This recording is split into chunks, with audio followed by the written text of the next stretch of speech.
Come Holy Spirit sa mga mong lingkod upang maging instrumento at daluyan ng iyong pagpapala. Isang mapagpalang araw po ngayon at napakaganda po ng gospel natin na tinango po ito kay San Lucas Kabanata 13, talata 22 hanggang 30. At ito po yung tinatawag natin na ang makipot na pintuan. Sa unang bahagi, kapatid, may nagtanong sa ating Panginoon, kakaunti po ba ang maliligtas? Ito po yung tanong sa atin sa araw na ito. Kakaunti lang ba talaga ang maliligtas? Siguro depende. Depende kung tatama rin tayo. Depende kung wala tayong gagawin. Depende kung magsasawalang kibo na lamang tayo. Depende, kapatid, kung hindi natin hahawakan ang pangako ng ating Panginoon. Pero siguro kung magpapatuloy tayo sa paggawa ng mabuti, magpapatuloy tayo sa pagpapahayag ng mabuting balita, magpapatuloy tayo sa salita at sa gawa, para sa akin, madami pa rin ang makakapasok sa karyan ng langit. Sabi dito, kapatid, marami ang nagpupumilit na pumasok, ngunit hindi makakapasok. Totoo po, kapatid, napakaliit lamang po ng daan patungong langit, pero napakalaki po ng daan patungo sa kapahamakan. Kaya sa araw na to, ang unang tanong sa atin, kakaunti po ba ang makakapasok? Then second, anong pipiliin natin? Ang makipot na daan o ang maluwag na daan? Kapatid, sa araw na ito, darating ang time na sasabihin natin sa ating Panginoon, Panginoon, kasama mo kaming kumain, uminom, sumayaw, nagkantahan. Pero anong isasabihin sa atin ng ating Panginoon? Lumayo kayo sa akin, kayong lahat na nagsisigawa ng masama. Ito po yung pangatlong point ng gospel, kapatid. Kahit pala nagpuri tayo sa ating Panginoon, kahit pala nag-serve tayo sa Rosilio, sa Charismatics, sa Prex, o any involvement sa isang Christian o sa isang samahan, as long na nagpatuloy tayo sa paggawa ng masama, at the end pala, hindi pa rin tayo makakapasok sa kaharian ng langit. Ano pong gustong sabihin nito? Kapatid, may dalawang uri ng pagkakamali o pagkakasala. Yung sin of commission, ito yung mga bagay na alam natin na mali, pero ginawa pa rin natin. At ito yung tinutumbok ngayon ng gospel.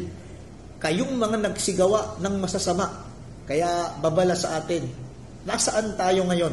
Tayo ba itong patuloy pa rin na gumagawa ng masama o patuloy na nagsusumikap na gumawa ng mabuti? Anong pangatlo? The sin of omission. Yung mga bagay na alam natin na mali ay mga bagay na alam natin na tama pero hindi pa rin natin ginawa. Kaya siguro nga amon sa atin, magpatuloy tayo sa paggawa ng mabuti. At the end, may buhay na walang hanggan, may buhay na walang hanggan na nag-aabang sa atin. Sa ikatlong bahagi, kapatid, at sa ikaapat na bahagi ng gospel o ikaapat na puntos, ang sabi dito, tunay nga na may mahuhuling mauuna at may mauunang mahuhuli. Ano po bang gustong tumbukin ng gospel sa araw na ito? Maraming mga tao ang tinawag na sa paglilingkod sa ng ating Panginoon. Nag-serve sila, naglingkod sila sa ating Panginoon, naging choir sila, naging sakristan, naging preacher, nag-serve sa simbahan ng mahabang panahon. Pero doon sa kanilang kahuli-hulihang panahon sa ibabaw ng mundo, nag-backslide sila. Huminto sila sa paggawa ng mabuti. Huminto sila sa pagtulong sa kapwa at naging makasarili. At the end na ito, kapatid, sila ngayon yung mga nauna na at the end ay mahuhuli. Pero may mga tinawag naman na sa bandang hulihan, na sa kanilang kabataan, naging masama sila, naging kriminal, nakapatay, naging hostess, nagpalaglag ng bata sa kanilang sinapupunan, nakisama sa hindi nila asawa, naging member ng sindikato, nakulong, pinabayaan ng lipunan, napariwara. Pero at the end, bago sila tawagin ng ating Panginoon, sila'y nagbago, sila'y naglingkod, at sila'y patuloy na sumamba at lumakila sa Diyos na buhay. At the end, sila itong maituturing na mga nahuhuli, pero mauuna. Kapatid, balikan natin ang mga tanong sa araw na ito. Ang unang tanong, makipot ba talaga ang pintuan ng langit? Yes. Makipot po, yun ang tanong. Makipot po ang pintuan palangit. Then second na tanong sa atin. Ang tanong sa atin, anong pipiliin mong daan?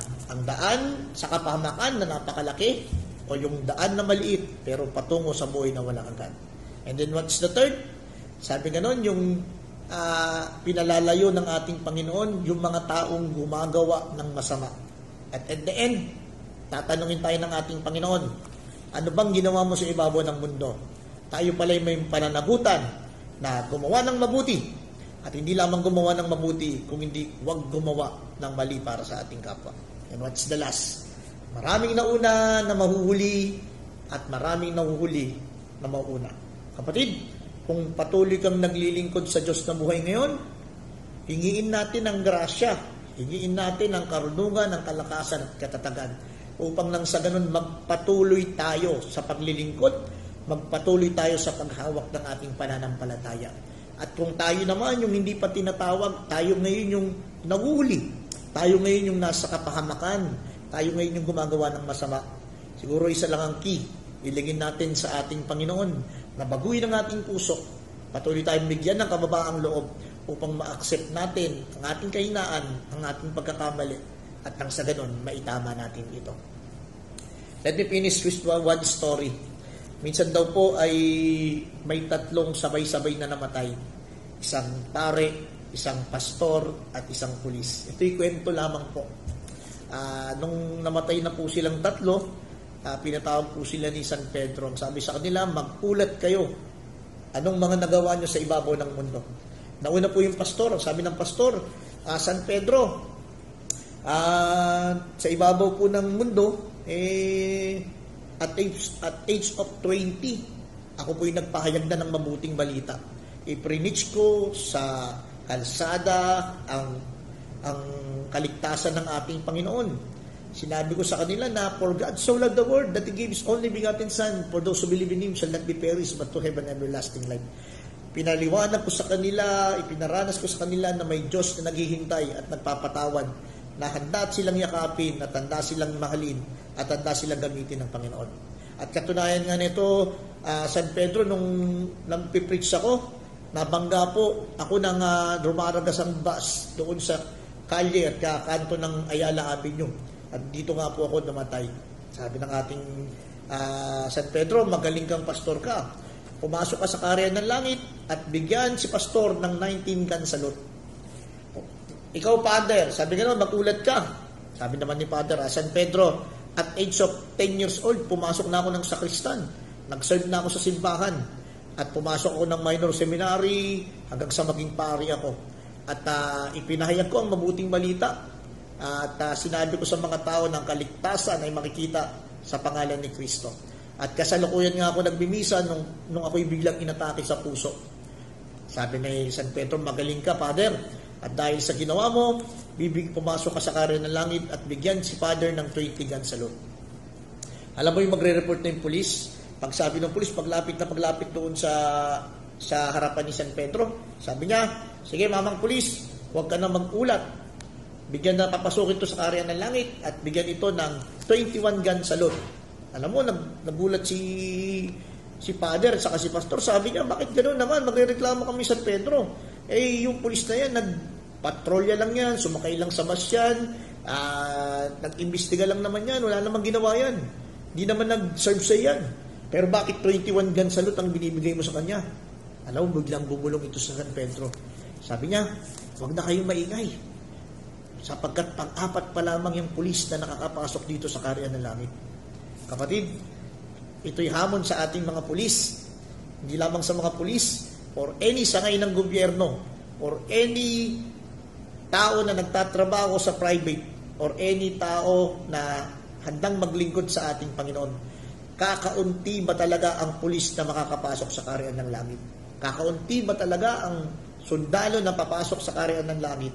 Kakaunti ba talaga ang mga teacher, ang mga kawani ng gobyerno na makakapasok sa karyan ng langit?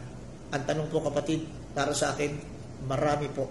As long na ito'y i-offer natin ang lahat sa ating Panginoon, nakatitiyak tayo na ang ating bawat gagawin ay isang malaking pagpupuri, pagpapasalamat at pagsiserve sa ating Panginoon. Sabi po sa Colossus 3:23, ano man ang iyong ginagawa, gawin mo ng buong puso, nawaring sa Diyos ka naglilingkod at hindi sa tao. Kapatid, anong ginagawa mo? I-offer mo yan sa ating Panginoon at makatitiyak tayo. Sasabihin sa atin ng Panginoon, welcome, enter to my kingdom. Welcome, my faithful servant, enter into my kingdom. Kapatid, hilingin natin sa araw na to na bigyan tayo ng karunungan para makapag-isip ng tama at mapili natin ang makipot na daan pero sa buhay na walang hanggan. In the name of the Father, the Son, of the Holy Spirit, Amen. Amang dakila, salamat po sa araw na ito, sa pagpapaalala mo na may makipot na daan.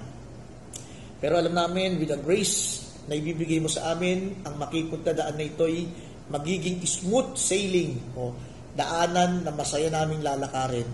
Tuloy mo kayong bigyan ng kasiyahan sa aming buhay. Pagpalain kami, Panginoon, upang maging pagpapala po kami sa aming kapwa. Patuloy po namin itinataas ang aming hanap buhay, ang aming sambayanan, ang aming community. Patuloy mo kami, Panginoon, gamitin sa iyong ubasan. Patuloy mo kami bigyan ng pagpapala. Patuloy mo kami patawarin sa aming pagkakasala. Patuloy mo kami bigyan ng pananampalataya, pag-asa, at pag-ibig. Ito pong sabat na langin namin sa matamis na pangalan ni Jesus, aming Panginoon. Amen. Sa pangalan ng Ama, ng Anak, at ng Banal na Espiritu. Amen. Muli-muli po, mula po sa Pinag-Isang Puso Catholic Charismatic Ministry Incorporated, Police Chief Master Sergeant Brother Aldemones, patuloy po na nagsabi at nagpapaalala, palagi po natin hawakan lagi ang salita ng Diyos. God bless.